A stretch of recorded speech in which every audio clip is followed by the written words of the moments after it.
परमेश्वर माणसाला दर्शन का बरे देत असावा? त्याच्याही काही योजना असतात. त्याच्याही काही विचारसरणीमध्ये मानवजातीसाठी काही स्वप्ने असतात आणि ती पूर्ण करण्यासाठी तो माणसाची भेट घेत असतो. याकोबाचा पहिला अनुभव आपण काल चिंतनासाठी घेतलेला. आता याकोब जवळजवळ 20 वर्षे आपल्या मामाच्या घरी राहतो. त्याने त्याच्या भावाला फसवलेलं, तसं त्याच्या मामाने देखील त्याला फसवलं.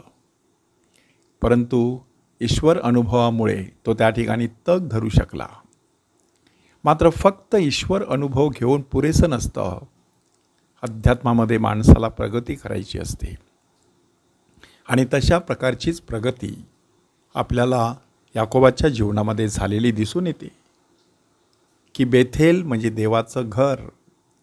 परंतु आत्ता त्याला जो अनुभव येतो त्या अनुभवामध्ये साक्षात परमेश्वर त्याच्याशी भांडतो. परमेश्वराशी भांडून देखील याकोब विजयी होतो. म्हणून परमेश्वर त्याचं नाव बदलून टाकतो इस्रायल. म्हणजे साक्षात जणू काही परमेश्वराचं बीज. त्याच्यामधून पुढे 12 वंश उदयास येणार आहेत, अशा प्रकारचा महापुरुष. आणि म्हणूनच ज्या ठिकाणी त्याने परमेश्वराचा तो अनुभव घेतला त्या ठिकाणाचं नाव त्याने पनिएल असं दिलं. पनिएल म्हणजे देवाचं मुख.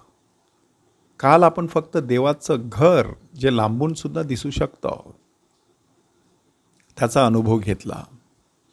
आज आपण पनिएल म्हणजे देवाचं मुख ते पाहण्यासाठी खूप जवळ जावं लागतं. याकोबाच्या जीवनामध्ये झालेली ही आध्यात्मिक प्रगती आणि त्यासाठीच आपल्याला पाचारण करण्यात आलेलं आहे की परमेश्वराठाई एकदा परिवर्तन झालं, नवजीवन मिळालं की त्या ठिकाणी माणसाने सातत्याने प्रगती करत राहायचं असतं. आणि तशा प्रकारची प्रगती याकोबाने केलेली आपल्याला दिसून येत आहे. शुभवर्तमानामध्ये प्रभू येशू ख्रिस्त एका मुक्या भूतग्रस्त मनुष्याला बरं करतो. ते पाहिल्यानंतर लोकसमुदाय आश्चर्यचकित होतो. त्यांच्यासाठी हा ईश्वर अनुभव. आणि ह्या ईश्वर अनुभवाला 2 प्रकारचा प्रतिसाद मिळालेला आहे. एक प्रतिसाद लोकसमुदायाचा, दुसरा प्रतिसाद पुरुषांचा. लोकसमुदायाचा प्रतिसाद आश्चर्यचकित होण्याचा आहे. इतकंच नव्हे तर इस्रायलात असे कधीही पाहण्यात आले नव्हते, आम्ही असं कधी बघितलंच नव्हतं, अशा प्रकारचा आश्चर्य व्यक्त करणारा तो अनुभव. परुषी मात्र तक्रार करत आहेत की भूतांच्या अधिपतीच्या साह्याने हा भूते काढतो. ईश्वर अनुभव जरी आपण घेतला तरी त्याला प्रतिसाद आपण कसा द्यायचा, त्याचं स्वातंत्र्य शेवटी परमेश्वराने आपल्यालाच दिलेलं आहे.